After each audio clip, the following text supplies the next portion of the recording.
Bonjour tout le monde, une fois n'est pas coutume, je vous propose aujourd'hui la rediffusion d'une ancienne vidéo. Il s'agit de celle que nous avions faite pour Noël il y a 2 ans. Tout le monde ne l'a peut-être pas vue et si vous l'aviez vue, vous l'avez peut-être oubliée. Évidemment, ça reste d'actualité, Noël une fois par an. Je pense de toute façon qu'elle va vous amuser, dites-moi ça en commentaire. Puis après, je vous réserve une petite surprise pour les fêtes de fin d'année. Et je pense que là aussi, vous ne serez pas déçus. Alors restez jusqu'à la fin.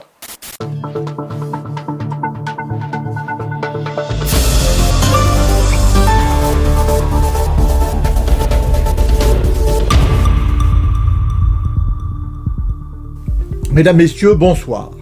Flash spécial, nous apprenons à l'instant que le Père Noël vient d'être arrêté par la brigade de répression de la délinquance astucieuse à la demande du parquet national de fin d'année. En effet, le célèbre vieillard préféré des enfants aurait commis un certain nombre d'infractions. Il vient d'arriver dans les locaux de la police judiciaire. Le point sur place à la préfecture de police avec notre envoyé spécial, vous avez le droit. Effectivement, le Père Noël, escorté de plusieurs policiers armés et cagoulés, vient d'être introduit dans les locaux de la préfecture de police. Le dangereux malfaiteur est menotté et il a refusé de répondre aux nombreux journalistes qui étaient sur place. Il s'est borné à déclarer qu'il était innocent et que c'était une lamentable erreur judiciaire. Et est-ce que vous savez ce qu'il lui a reproché ? Non, il est encore trop tôt pour le dire, mais d'après les premières déclarations de la préfecture de police, il aurait commis un certain nombre d'infractions, violation de domicile, infraction aux règles de l'aviation civile, à la législation sur les données personnelles. On parle également de travail dissimulé. Merci, vous avez le droit. Tournons-nous maintenant vers notre spécialiste des questions juridiques, vous avez le droit, afin qu'il nous explique un peu ce qui est reproché au Père Noël. Effectivement, d'après les premiers éléments de l'enquête, le Père Noël serait poursuivi pour de nombreuses infractions. De plus, il semble qu'il ait agi avec préméditation, puisqu'il se livrait à ses activités suspectes chaque fin d'année. Il lui est notamment reproché d'avoir prémédité de s'introduire dans de nombreux domiciles par la cheminée afin de livrer ses cadeaux, et ceci sans l'autorisation des occupants.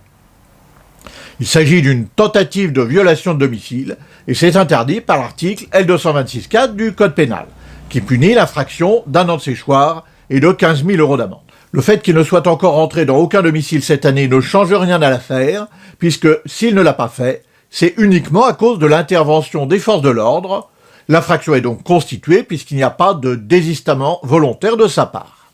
On parle aussi de violation du RGPD, où effectivement le Père Noël aurait également constitué des fichiers nominatifs contenant les informations personnelles des nombreux destinataires de ces cadeaux. Or, la constitution et le traitement de ce type de fichier est réglementé par le RGPD et le Père Noël aurait d'abord dû informer les personnes concernées par l'existence de ce traitement et il aurait dû prévoir un droit d'accès et de rectification. À ce stade, nous ne savons pas encore si la CNIL, la Commission nationale de l'informatique et des libertés, compte elle aussi se saisir de cette affaire. Il semble également que les règles de l'aviation civile n'aient pas été respectées ? Tout à fait. Apparemment, le traîneau du Père Noël n'a jamais été immatriculé. En tout cas, il ne figure pas dans le registre national des aéronefs.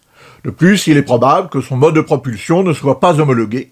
Mais pour le moment, nous ne savons pas si des poursuites sont également envisagées pour ça. Le plus grave, c'est qu'il n'a pas respecté les règles concernant les restrictions et les interdictions de survol des agglomérations édictées par le Code de l'aviation civile.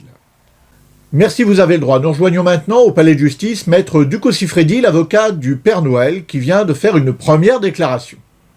Ce parquet national de fin d'année, pèse sur lui le soupçon d'une juridiction politique voulue par le pouvoir pour régler ses comptes avec ses adversaires médiatiques. Et depuis que ce parquet national de fin d'année existe, on a quand même le sentiment que les opposants au pouvoir sont les cibles, et on le voit de façon parfaitement scandaleuse avec le Père Noël. Et de l'autre côté, ceux qui sont proches du pouvoir bénéficient d'une beaucoup plus grande indulgence et d'une plus grande clémence. Merci maître. Rappel du titre de ce soir, le Père Noël en garde à vue. Il est soupçonné d'avoir commis diverses infractions. Nous sommes en effet bien loin de l'image paisible de généreux vieillard, toujours dévoué au bonheur des enfants, que son service de communication s'était péniblement acharné à installer dans l'opinion publique. Pour tout ça, le Père Noël devra probablement s'expliquer devant la justice. Nous reviendrons évidemment sur cette affaire dans un flash spécial dès que nous aurons de nouveaux éléments à vous communiquer. Bonsoir.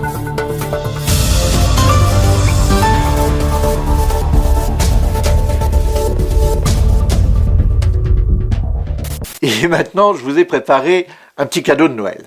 En effet, depuis quelques semaines, j'ai semé de ci, de là des indices dans mes vidéos. D'ailleurs, certains et certaines d'entre vous les ont déjà remarqués, ils m'ont demandé ce que c'était. J'ai juste répondu qu'il fallait attendre encore un petit peu pour le savoir. Et aujourd'hui, le moment est venu. Il s'agit d'un petit jeu, une petite énigme à résoudre, et le premier ou la première d'entre vous qui arrivera à résoudre ça recevra un cadeau à choisir sur la boutique de la chaîne. Alors ouvrez l'œil et le bon, discutez entre vous si vous voulez en commentaire pour vous entraider.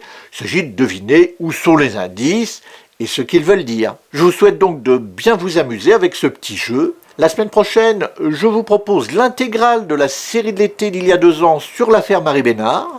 Elle avait été diffusée en épisode, mais n'avait pas encore été diffusée en intégrale. Et puis à partir de début janvier, nous reprenons nos vidéos habituelles. D'ici là, je vous souhaite d'excellentes fêtes de fin d'année à toutes et à tous. Et puis comme d'habitude, si cette vidéo vous a plu, vous pouvez regarder l'une ou l'autre de ces 2 autres vidéos de Vous avez le droit.